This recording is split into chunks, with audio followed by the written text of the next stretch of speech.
الحمدللہ، آج کے اس پروگرام کا عنوان ہے ڈالر کا ڈاکہ اور اس کا حل، 13واں حصہ۔ اعوذ باللہ من الشیطان الرجیم، بسم اللہ الرحمن الرحیم۔ الصلاۃ والسلام علیک یا سیدی یا رسول اللہ وعلی ازواجک و اصحابک و آلک یا سیدی یا حبیب اللہ۔ الحمدللہ، لاہور شہر میں آج بروز بدھ 16 رجب 1444 ہجری اور 8 فروری 2023 عیسوی کا دن ہے۔ ڈالر اور ڈاکے کے عنوان پر جو پروگراموں کا تسلسل ہے، اس میں آپ پھر یاد دہانی کر لیں،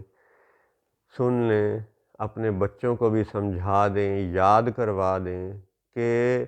یورپ اور برطانیہ نے بندوق کے زور پر جو کولونیلزم، جو سامراجی نظام ساری دنیا پہ مسلط کیا، ساری دنیا میں قتل و غارت مچائی، فساد مچایا، مال لوٹا، وہ سب ڈاکہ تھا، اور ان سب ڈاکوؤں کا سب سے بڑا گرو جو ہے وہ برطانیہ ہے۔ تو جب وہ سامراجی نظام ڈاکہ تھا اور وہ برطانوی حکمران ڈاکو تھے، ابھی بھی ہیں، کالونیلزم ابھی بھی ختم نہیں ہوئی۔ پچھلے پروگراموں میں بھی یہ بتایا گیا، آپ خود بھی انٹرنیشنل میڈیا سے چیک کر لیں کہ ابھی بھی آج بھی آسٹریلیا کے جھنڈے پہ برطانیہ کے جھنڈے کی شبیہ کیوں ہے۔ آسٹریلیا کا جو حکمران ہے، شہنشاہ ہے، وہ برطانیہ کا کنگ چارلز کیوں ہے، یعنی کہ وہ ڈاکہ ابھی ختم نہیں ہوا، وہ ڈاکہ ابھی جاری ہے۔ تو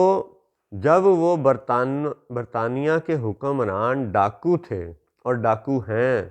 تو پھر سر سید احمد خان جیسے لوگ جو ڈاکوؤں کے ساتھی بنے، ان کے اوپر کیا فتویٰ لگے گا، یہ انہی کا گروہ جواب دے۔ دوسری بات کہ اس ڈاکو نے جو ادارے بنائے الیکشن کے نام پر، یہ اسمبلیاں، یہ قانون ساز ادارے اور یہ دیگر تماشے، ان تماشوں کی بھی حقیقت یہ ہے کہ آج کے اس ڈاکے کا جو حل ہے، ایک حل یہ ہے کہ ساری دنیا کے ملکوں میں سے، بالخصوص مسلمان ملکوں میں سے، یہ نام نہاد جمہوریت کا ڈرامہ، یہ نام نہاد الیکشن کا ڈرامہ، یہ نام نہاد قانون سازی کا ڈرامہ فوری طور پہ ختم کر دیا جائے۔ اس کی ہمیں کوئی ضرورت نہیں ہے۔ مثلاً اسلام کی جو دنیا ہے آج کی، اس میں 50 سے زیادہ ممالک ہیں، تو کیا ہم سب ممالک کے لیے قرآن بطور قانون کافی نہیں؟ کیا احادیث کی کتب، کیا فقہ کی کتب وہ ہمارے لیے کافی نہیں؟ وہ ائمہ کرام، وہ فقہائے کرام جنہوں نے صدیوں تک اپنا وقت خرچ کیا، اپنی یعنی سمجھ لیں کہ دیگر مصروفیات میں سے وقت نکال کر کے قرآن و حدیث کی تشریح لکھی، لوگوں کے لیے آسان زبان میں فتوے لکھے، تو وہ سارا جو 14 صدیوں کا کام ہے، اس کو غائب کس نے کیا؟ اسی ڈاکو نے کیا، برطانوی سامراج نے کیا، یورپی سامراج نے کیا، کہ صدیوں سے جو کیا گیا کام تھا، قرآن پاک کی جو تشریح تھی، جو تعویل تھی، جو فقہ کی کتب تھیں، ان سب کو کھڈے لائن لگا دیا گیا، اور جمہوریت کے نام پہ وہ کفریہ اور وہ شرکیہ ادارے مسلط کر دیے گئے ہیں کہ جی معاذ اللہ 51% جو کہہ دیں گے ٹھیک ہے، اور 49% دوسری طرف ہو جائیں تو 51% والوں کی بات مانی جائے گی، خواہ وہ مرد کی مرد سے شادی ہی کیوں نہ ہو، یا وہ دیگر خباستیں کیوں نہ ہوں، کہ جی قرآن میں اللہ و رسول کی طرف سے، حدیث میں اللہ و رسول کی طرف سے یہ اجازت ملتی ہے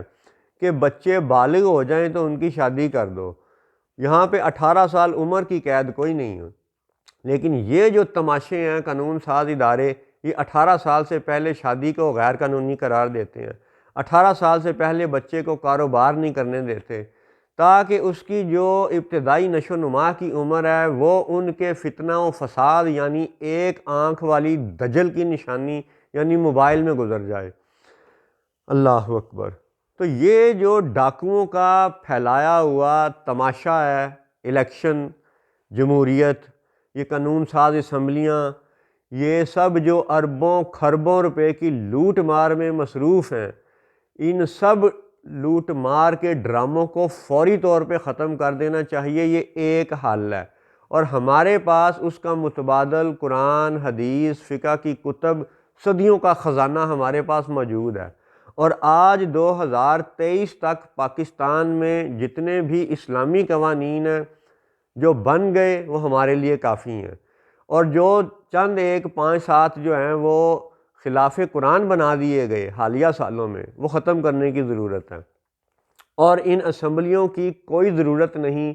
کیونکہ اب ہمیں نئے قانون کی ضرورت نہیں ہے، صرف جو اب تک بنے ہوئے اسلامی قوانین ہیں ان کو لاگو کرنے کی ضرورت ہے، ان کو امپلیمنٹ کرنے کی ضرورت ہے۔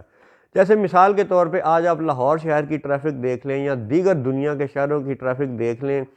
تو ٹریفک جام کا جو تماشا ہے یہ ساری دنیا میں ہے۔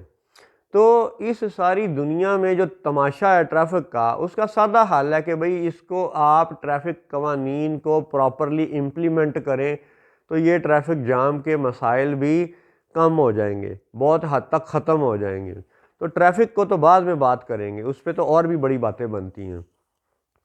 ابھی آپ یہ دیکھیں کہ قانون ساز ادارے، یہ الیکشن، یہ جمہوری ڈرامہ، یہ سب ختم کرنے کے قابل ہے۔ کیونکہ اس کا ثبوت، اس کا دلیل یہ ہمارے پاس قرآنی آیات ہی ہیں، قرآن ہی اس کا ثبوت ہے کہ جب قرآن ہمارے لیے ضابطہ حیات ہے تو اربوں خربوں روپے کے یہ اسمبلی کے تماشوں کی ہمیں ضرورت نہیں ہے۔ دوسری بات کہ نبی کریم صلی اللہ علیہ وسلم نے جب قرآن یعنی قانون امت کو دیا تو کیا اس کے بدلے میں پیسہ مانگا کہ بھئی مجھے میری مزدوری دو، مجھے میری اجرت دو، مجھے مال و دولت دو؟ نہیں، حضور صلی اللہ علیہ وسلم نے جو چند موقعوں پر جہاد اور دیگر مسائل کے حوالے سے لوگوں سے مال طلب کیا، تو اس کی 2 اہم مثالیں آج بھی مدینہ المنورہ میں، روضہ رسول میں، گنبد خضرا یعنی سبز گنبد کے نیچے وہ 2 ذاتیں آج بھی رسول اللہ صلی اللہ علیہ وسلم کے ساتھ موجود ہیں کہ جب ضرورت پڑی، وقت ضرورت تھا، تو ایک وہ ذات ہیں کہ جنہوں نے اپنی یعنی مال و دولت کا، گھر کا آدھا حصہ، گھر کا آدھا مال رسول اللہ کی خدمت میں پیش کر دیا۔ گنبد خضرا کے نیچے دوسری وہ ذات ہیں کہ جنہوں نے ضرورت پڑنے پر اپنے گھر کا سارا مال حضور صلی اللہ علیہ وسلم کی خدمت میں پیش کر دیا۔ تو یہ ہیں وہ خلفائے راشدین، یہ ہیں وہ نشانیاں ہمارے لیے مشعل راہ، ہمارے لیے جن کی سنت پہ عمل کرنا بنتا ہے، خصوصاً وہ جو حکمران بننے کے خواہش مند ہیں۔ ان کے لیے روضہ رسول سے بڑھ کر کے کیا مثال ہو سکتی ہے کہ روضہ رسول میں رسول اللہ صلی اللہ علیہ وسلم کے ساتھ ایک وہ ذات ہیں جنہوں نے ضرورت پڑنے پر آدھا مال دے دیا، اور ایک وہ ذات ہے جنہوں نے ضرورت پڑنے پر اپنا سارا مال دے دیا۔ تو یہ آج کے قانون ساز یہ تو مال دینے کی بجائے قوموں کا خون چوسنے پہ لگے ہوئے ہیں، خون نچوڑنے پہ لگے ہوئے ہیں۔ آج جو جماعت اسلامی بڑا اسلام اور بڑا جناب وہ شور مچا رہے ہیں کہ ان سے بڑا اسلام کا ٹھیکیدار ہی کوئی نہیں ہے، تو ان سے یہ پوچھو کہ پاکستان میں اسلام کا سب سے زیادہ مذاق اڑانے والا کیا ضیاء الحق نہیں تھا؟ اس ضیاء الحق کی لگامیں کیا آل سعود کے ہاتھوں میں نہیں تھیں؟ آل سعود کی لگامیں کیا امریکہ کے ہاتھ میں نہیں ہیں؟ امریکہ کی لگامیں کیا صہیونیوں کے ہاتھ میں نہیں ہیں؟ تو اس ساری چین کو توڑنے کا آسان حل یہ ہے کہ اللہ نے پاکستان میں جن کو ترازو دیا، جن کو قلم دیا، جن کو بندوق دی، ان میں سے مخلص ٹولہ اٹھے اور پاکستان کے حالات کو ابھی بھی صحیح کرے۔ آج بھی ممکن ہے، آج بھی ممکن ہے۔ یہ جمہوریت کا ڈرامہ ہمیں کوئی ضرورت نہیں ہے۔ کسی نبی نے اپنی قوم سے قانون سازی پہ اجرت نہیں مانگی۔ اس کو آپ اس بات سے مکس نہ کریں کہ ایک بندہ فزکس پڑھا رہا ہے یا وہ میتھ پڑھا رہا ہے یا وہ اسلامیات پڑھا رہا ہے تو آج کے بچوں کو وہ پڑھا رہا ہے تو اس استاد کی تنخواہ پہ اعتراض نہیں ہے، قانون سازی پہ اعتراض ہے۔ آپ سمجھیں، غور کریں، ایک عام معاشرے کے استاد کی تنخواہ پہ لات مارنے کی بات نہیں ہو رہی۔ وہ لوگ جو قانون سازی کے نام پہ صوبائی اسمبلی میں گھستے ہیں، قانون سازی کے نام پہ قومی اسمبلی میں گھستے ہیں، قانون سازی کے نام پہ سینٹ میں گھستے ہیں، اور پھر وہ ظلم و دجل کرتے ہیں، قوموں کا خون چوستے ہیں۔ ضیاء الحق جیسے بندے نے قانون ساز اداروں میں یہ رشوت کا انداز ڈال دیا کہ بھئی اتنے ترقیاتی فنڈ لاکھوں کے کروڑوں کے ایم این اے کے لیے، اتنے لاکھوں کروڑوں کے فنڈ ایم پی اے کے لیے۔ او بھئی تم قانون بنانے آئے ہو یا گلیاں بنانے آئے ہو، نالیاں اور گٹر بنانے آئے ہو؟ تو گلیاں اور گٹر بنانا اداروں کا کام ہے، ان کو کرنے دو۔ قانون ساز اداروں میں یہ ترقیاتی فنڈ کا تماشا شروع ہی ضیاء الحق نے کیا تھا۔ اس پہ جماعت اسلامی بڑا وہ پردہ ڈالتی ہے، اس کو کیوں نہیں لوگوں کو بتاتی کہ یہ تماشا جو ہے نا ضیاء الحق نے شروع کیا اور اب ختم بھی ہونا بنتا ہے اس کا۔ اور ختم اس کو کون کرے گا؟ جن کو اللہ نے بندوق دی ہے وہی ختم کر سکتے ہیں، اگر وہ حق والے ہوں اور حق کو سمجھیں۔ اللہ نے زندگی دی، خیر و عافیت رکھی، تو اپنے پاکستان کے بندوق والوں کو غزوہ بدر کی وہ حقیقتیں بتائی جائیں گی جو میڈیا نے 100 سال ان سے چھپا کے رکھی ہیں۔ انشاءاللہ غزوہ بدر آئندہ پروگراموں میں آپ کے سامنے رکھا جائے گا اور اس کے وہ حقائق بتائے جائیں گے جو حقائق قرآن و حدیث سے ثابت ہیں، میڈیا سے نہیں۔ اللہ اکبر۔ ان جمہوری تماشوں کو، ان جمہوری ڈراموں کو، ان نام نہاد ڈاکوؤں کی بنائی ہوئی قانون ساز اسمبلیوں کو ختم کرنا دو لحاظ سے ضروری ہے۔ ایک تو یہ کہ پاکستان میں ان قانون ساز لوگوں کے لیے شرط یہ ہے کہ یہ بی اے پاس ہونے چاہیے تاکہ انگریزی میں فرفر ٹرٹر کریں، بی اے کریں،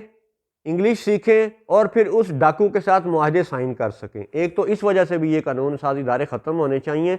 کہ ان میں بی اے کی تو شرط رکھی گئی ہے، قرآن کی شرط نہیں رکھی گئی کہ جو قرآن کو سمجھے، جو قرآن کے حقائق کو سمجھے، قرآن اور حدیث کے تعلق کو سمجھے، قرآن اور حدیث اور فقہ کے معاملات کو قانون سازی کے لیے استعمال کرنے کی صلاحیت رکھنے کا اہل ہو، وہ قانون ساز بنے۔ دوسری بات، دوسری دلیل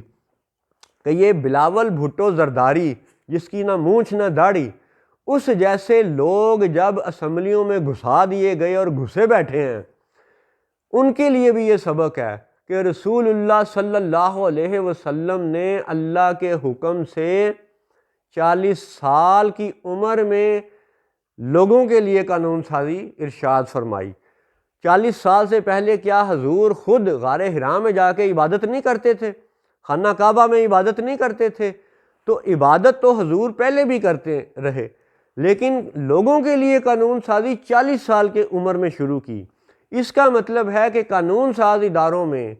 قانون ساز لوگ وہ ہونے چاہیے جن کی کم از کم عمر 40 سال ہو اور وہ قرآن کے اہل ہوں، حدیث کا علم رکھتے ہوں، فقہ کو جانتے ہوں، حالات حاضرہ کو جانتے ہوں، دیگر علوم و فنون سے واقف ہوں، تاکہ معاشرے کی صحیح رہنمائی کر سکیں۔ دو باتیں ہو گئیں۔ تیسری بات کہ کسی بھی نبی نے، حضور صلی اللہ علیہ وسلم نے بھی اور سابقہ کسی بھی نبی نے قرآن یا تورات یا دیگر کتب یا دیگر قوانین جب امت کو دیے تو اس پہ کوئی اجرت نہیں مانگی۔ آئیے اب اس کی چند مثالیں سنیں۔ سورۃ الشعراء 26ویں سورت، اس کی آیت نمبر 109 اور یہ ذکر ہے حضرت نوح علیہ السلام کا، جنہیں آدم ثانی بھی شمار کیا جاتا ہے کہ ان کے طوفان کے بعد پھر سے دنیا سمجھے دوبارہ آباد ہوئی تھی، یہ وہ خاص نبی ہیں۔ تو حضرت نوح علیہ السلام کا بیان ہے کہ جب انہوں نے اپنی امت کو قانون دیا، سمجھایا، بتایا، تو نبی علیہ السلام کا بیان یہ ہے، لفظوں پہ یار غور کیجئے گا کہ یہی سٹیٹمنٹ ایگزیکٹلی ایک ہی سٹیٹمنٹ، وہی الفاظ، وہی آیت ایک نبی نے بھی بیان کی، دوسری نبی، تیسری نبی، چوتھے نبی، پانچویں نبی۔ اور سبق کیا ہے کہ میں جو تمہیں قانون دے رہا ہوں میں اس پہ کوئی اجرت نہیں مانگتا، یعنی قانون ساز وہ ہونا چاہیے جو اجرت نہ مانگے، جو پیسہ نہ لے، جو قوم کا خون نہ چوسے۔ سنیے سورہ شعراء آیت نمبر 109، حضرت نوح علیہ السلام کی سٹیٹمنٹ، اعوذ باللہ من الشیطان الرجیم، وما اسألکم علیہ من اجر ان اجری الا علی رب العالمین، اور میں اس پر تم سے کچھ اجرت نہیں مانگتا، میرا اجر تو اسی پر ہے جو سارے جہان کا رب ہے۔ اب غور کریے گا لفظوں پہ، وما اسألکم علیہ من اجر، کہ اجر کا سوال نہیں کرتا، اسألکم سوال، میں مانگتا ہی نہیں، سوال ہی نہیں کرتا، یعنی قانون ساز ہوتا ہی وہ ہے کہ جو اجرت کا سوال نہ کرے، تنخواہ نہ مانگے، پیسے نہ مانگے، ٹیلی فون کی سہولت نہ مانگے، گیس کا وہ بل مفت نہ مانگے، بجلی مفت نہ مانگے، ہوتا ہی قانون ساز وہ ہے۔ اور انہوں نے فرمایا ان اجریہ الا علی رب العالمین، کہ میرا اجر تو سوائے رب کے اور کسی پہ ہے ہی نہیں، الا علی رب العالمین، یعنی قانون سازی کا اجر صرف اللہ سے طلب کیا جاتا ہے، اور قانون ساز ان دنیا کے جھمیلوں میں مال، گیس، بجلی، پانی اور آنے جانے کی ایئر ٹکٹس اور علاج معالجے کے جناب اخراجات، یہ سب تماشے قوم پہ مسلط نہیں کرتا۔ یہ ایک مثال ہے، آئیے دوسری مثال سنیے۔ یہی سورۃ الشعراء آیت نمبر 127 ہود علیہ السلام کا ذکر ہے، اور کمال اللہ کی شان ہے کہ بالکل وہی الفاظ، بالکل وہی آیت ہود علیہ السلام نے بھی فرمایا وما اسألکم علیہ من اجر ان اجری الا علی رب العالمین۔ پھر آ جائیے آیت نمبر 145 پہ، حضرت صالح علیہ السلام کا بیان، اور وہی الفاظ، وہی آیت وما اسألکم علیہ من اجر ان اجری الا علی رب العالمین۔ اور پھر اسی صورت کی آیت نمبر 180 پہ آ جائیں، حضرت شعیب علیہ السلام کا بیان ہے، وہی الفاظ، وہی آیت وما اسألکم علیہ من اجر ان اجری الا علی رب العالمین۔ تو یہ ہے قرآن، یہ ہے قرآن، یہ جو آپ کو آیتیں پڑھ کے سنائی گئی یہ قرآن میں ہیں، یہ حضور صلی اللہ علیہ وسلم کا ارشاد بھی ہے، اللہ کا ارشاد بھی ہے، اللہ کا کلام بھی ہے، اور ثبوت نوح علیہ السلام، ہود علیہ السلام، صالح علیہ السلام، لوط علیہ السلام، شعیب علیہ السلام، سب نے کہا کہ قانون سازی پہ میں کوئی اجر نہیں مانگتا۔ لہٰذا آج کے یہ جمہوری تماشے، یہ الیکشن بند کیے جائیں، الیکشن کے بند ہونے سے کروڑوں نہیں اربوں خربوں روپے کی بچت ہے قوم کی، اور پھر ان قانون ساز اداروں کے اندر بیٹھنے والے جو لوٹ مار کر رہے ہیں، جو قوم کا خون چوس رہے ہیں، وہ قرآن پاک کی ان آیات پہ بھی غور کریں کہ قانون سازی کا اجر قوم سے نہیں لیا جاتا، اللہ سے مانگا جاتا ہے، اور یہ قرآن ہے، اور یہ ہمارا دائمی قانون ہے، ہمارے لیے رسول اللہ کا دیا ہوا دائمی قانون ہے۔ لہٰذا یہ سب ڈاکو کی بنائی ہوئی اسمبلیاں یہ خاتمے کے قابل ہیں۔ اور کیا اس کا مطلب ہے کہ صرف بندوق والا بندوق پکڑے اور مارشل لا لاگو کر دے؟ نہیں، اس کا یہ مطلب نہیں ہے۔ حقیر نے اسی پروگرام میں عرض کیا کہ غزوہ بدر کے حقائق آپ کو بتائے جائیں گے، اور انشاءاللہ بندوق والوں کو غزوہ بدر کے حقائق بالخصوص بتائے جائیں گے اگلے پروگرام میں۔ السلام علیکم ورحمۃ اللہ وبرکاتہ۔